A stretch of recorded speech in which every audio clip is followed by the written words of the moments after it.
My name is Arthinox, and this is Cloaked Mysteries. And today, I want you to do an exercise in imagination, because that's the only way to truly grasp the absurdity of what nature was capable of creating. Close your eyes for a moment and picture an adult giraffe, one of those that seems to touch the sky with its neck. Now forget all logic. Give it wings larger than those of a modern military jet and make this creature take off at over 120 kilometers per hour. It sounds like science fiction, but it isn't. This actually happened, and science spent decades trying to explain how. For a long time, physicists, engineers, and paleontologists claimed that an animal of that size simply could not fly. The numbers didn't add up, the models failed, and the conclusion seemed final: it was too heavy to leave the ground. But nature never asked permission from human mathematics. Today, I'm going to show you how this nearly 250-kilogram giant not only flew, but ruled the skies and hunted dinosaurs. Fasten your seatbelts. Takeoff begins now. Everything begins in 1971, in one of the most hostile regions of the United States. The setting was Big Bend National Park, in Texas, a dry, scorching landscape carved by deep canyons and crawling with snakes. It was there that a young geology student named Douglas Lawson found something that simply should not have existed. In an isolated ravine, he came across fossilized bones unlike anything ever catalogued before. And it quickly became clear they were not ordinary bones. What he was holding were wing bones, but on a scale completely outside anything known to science. When Lawson measured the humerus, the upper arm bone, he realized it was larger than that of any bird or flying reptile ever recorded. It wasn't just big, it was colossal. That single bone alone exceeded the proportional size of any famous pterosaur known at the time. Science was about to be challenged. When the discovery was published in the journal Science, the impact was immediate. Up until that moment, it was believed that the maximum limit of biological flight had been reached by Pteranodon. With a wingspan of about 7 meters, it already seemed extreme. But the first calculations for this new animal suggested something impossible: wings spanning 15, maybe even 20 meters. It sounded like a grotesque mistake. As excavations continued and more fossils were found, the numbers were refined. Science became more cautious, but that didn't make the results any less terrifying. Even after adjustment, this animal still shattered every known rule. It wasn't just the largest pterosaur. It was the largest flying animal that had ever existed. Today, the scientific consensus places its wingspan between 10 and 11 meters. But numbers alone don't do justice to what that truly means. So we need to bring this creature into our world, into a human scale. And this is where the sense of size becomes deeply unsettling. Because this wasn't a giant bird. It was something else entirely. Imagine an adult African giraffe standing inside your house. Its head would punch straight through the ceiling of the second floor without effort. Now give that giraffe wings. Wings so massive that, when fully spread, they covered an area larger than a World War II fighter plane. That was the visual impact of Quetzalcoatlus. When it landed and folded its wings using a complex system of joints, its shoulders stood more than 2 meters off the ground. If it were standing in front of you right now, you'd have to tilt your head back just to see its face. And what a face it was!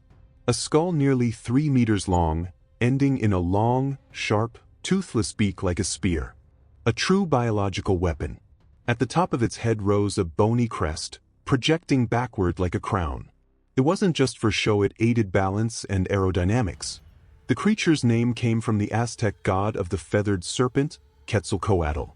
And the name couldn't have been more fitting. It looked like a god walking among mortals. Faced with something so enormous, an inevitable question arose. How do you take flight with a body the size of a giraffe? How do you defy gravity without engines, without fuel, without technology? For decades, this was the greatest mystery in the study of flight paleontology. And the answer wasn't brute strength, it was engineering. Quetzalcoatlus wasn't as heavy as it looked. In fact, it was a masterpiece of biological lightness. Nature had refined every gram, every structure, every bone. Everything about it existed for a single purpose: to fly at the absolute limits of physics. And that becomes clear when we look inside its bones. Modern CT scans revealed something astonishing. The bones of Quetzalcoatlus weren't just hollow, like those of modern birds. They were incredibly thin, with walls only a few millimeters thick. It was as if they were made from hardened eggshell. Extremely light but not fragile. Inside those hollow tubes was a complex network of trabeculae, tiny internal struts arranged in spirals and geometric patterns. The same structural logic used in modern aircraft wings. This allowed the bones to withstand torsion, compression, and the stresses of flight. It was high-level engineering created without a single calculation. On top of that, the respiratory system invaded the bones. Air didn't stay confined to the lungs. It flowed into cavities within the vertebrae, the arms, even the neck. The animal was literally inflated with air. A balloon of muscle and ultra-resistant bone. This meant that an animal nearly 5 meters tall weighed only between 200 and 250 kilograms. The weight of a large big cat. The size of a mythological monster. This absurd combination was only possible thanks to millions of years of natural selection. Any mistake would have been fatal. The wings weren't feathered. They were formed by a living membrane called the patagium. This skin was reinforced by fibers known as actinofibrils. These fibers prevented the wing from tearing or deforming during flight. It was an extraordinarily sophisticated biological material. More than that, the wing was sensitive. It had nerves and blood vessels. Quetzalcoatlus could feel the wind flowing across every centimeter of its wings. It adjusted membrane tension with millimetric precision. It had a level of flight control no modern aircraft can match. But one final question remained. How do you lift 250 kilograms off the ground without a runway? Large birds today, like albatrosses and condors, need to run into the wind. That wouldn't work here. The wings were simply too large. If it tried to run while flapping, the wingtips would strike the ground. The hind legs, though powerful, weren't built for long sprints. For years, scientists believed it had to leap from cliffs. But its environment had no mountains. It was a flooded plain, full of rivers and swamps. The answer came from biomechanics.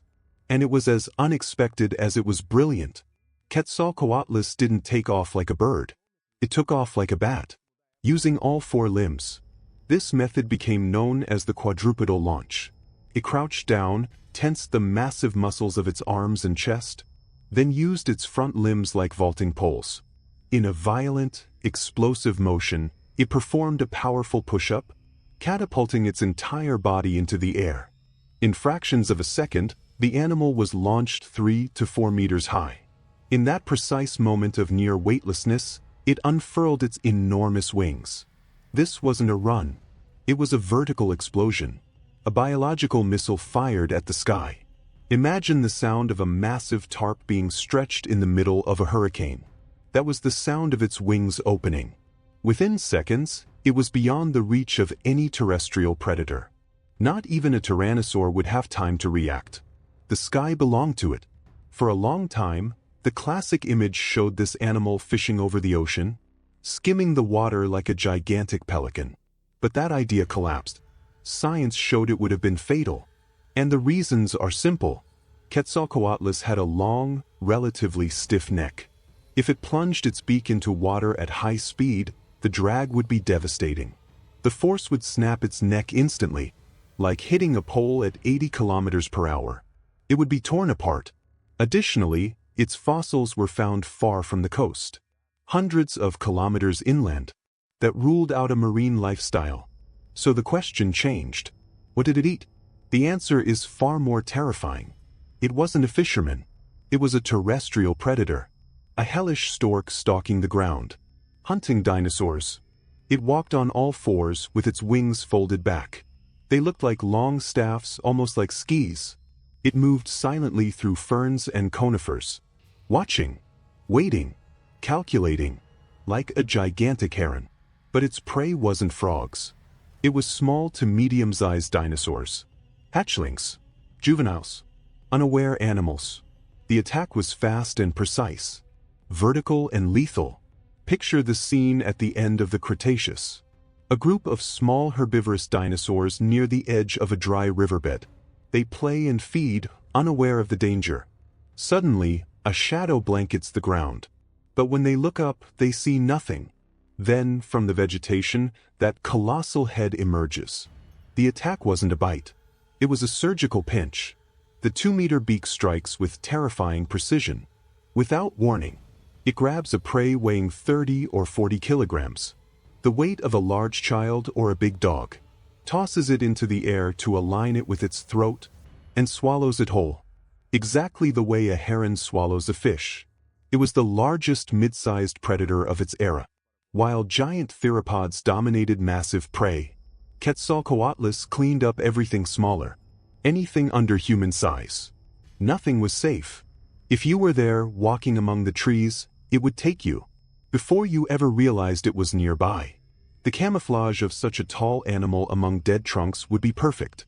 Silence was its greatest weapon, and the sky was its escape route. Despite hunting on the ground, it was king of the air. Once airborne, nothing could compete.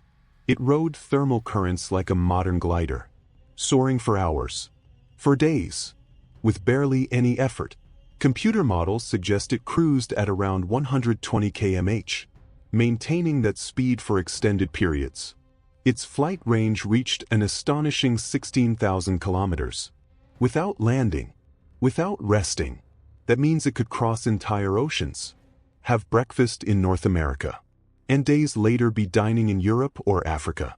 It was a global animal, a true ruler of the planet. This explains why its relatives are found across continents, from Romania to Jordan, from Brazil to the United States. The sky belonged to them. Birds of the time never stood a chance. But extreme specialization came at a cost. To be light enough to fly, it sacrificed durability. If caught on the ground, it was vulnerable. A broken wing was a death sentence. There was no margin for error. A bad landing during a storm could be fatal. A tear in the wing membrane meant the end.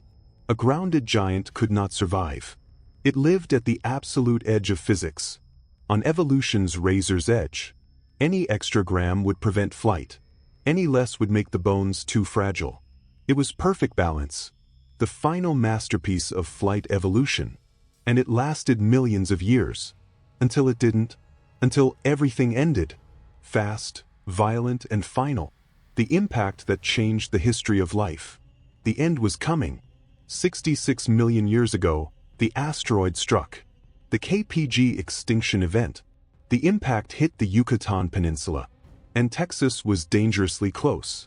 In the backyard of the disaster, the shockwave, extreme heat, and global wildfires were catastrophic. The delicate wing membranes would have burned instantly. Even those that survived the initial blast were doomed. Smoke filled the sky. The sun vanished. Plants died. Dinosaurs died. The food chain collapsed. Large animals with high energy demands were the first to fall.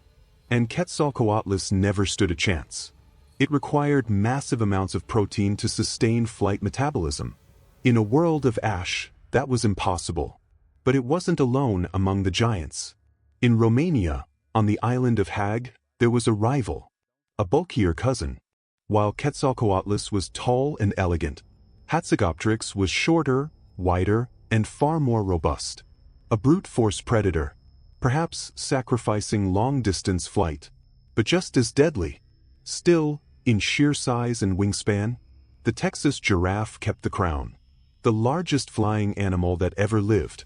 No other creature came closer to the limit. Not before. Not after. An absolute record. Today, when we look up and see an airplane crossing the sky, we see metal, rivets, and human technology. But nature did it first. And it did it better. It built a living aircraft. Quetzalcoatlus was a biological machine that repaired itself, grew, reproduced, flew, and hunted. No engines. No fuel. Just evolution. It proves that in the history of life, the word impossible is only a matter of time, adaptation, and millions of years of trial and error. Bringing these monsters back to life through science is Jurassic-level work. And that's exactly what we do here. If you learned something new today, pay for this journey through time. Leave a like. Subscribe to the channel. It's free for you, but it's the fuel that keeps Cloaked Mysteries alive. Now it's your turn. Prehistory is vast and full of secrets. Which extinct creature or ancient mystery do you want us to investigate next? Leave your suggestion in the comments right now. The most requested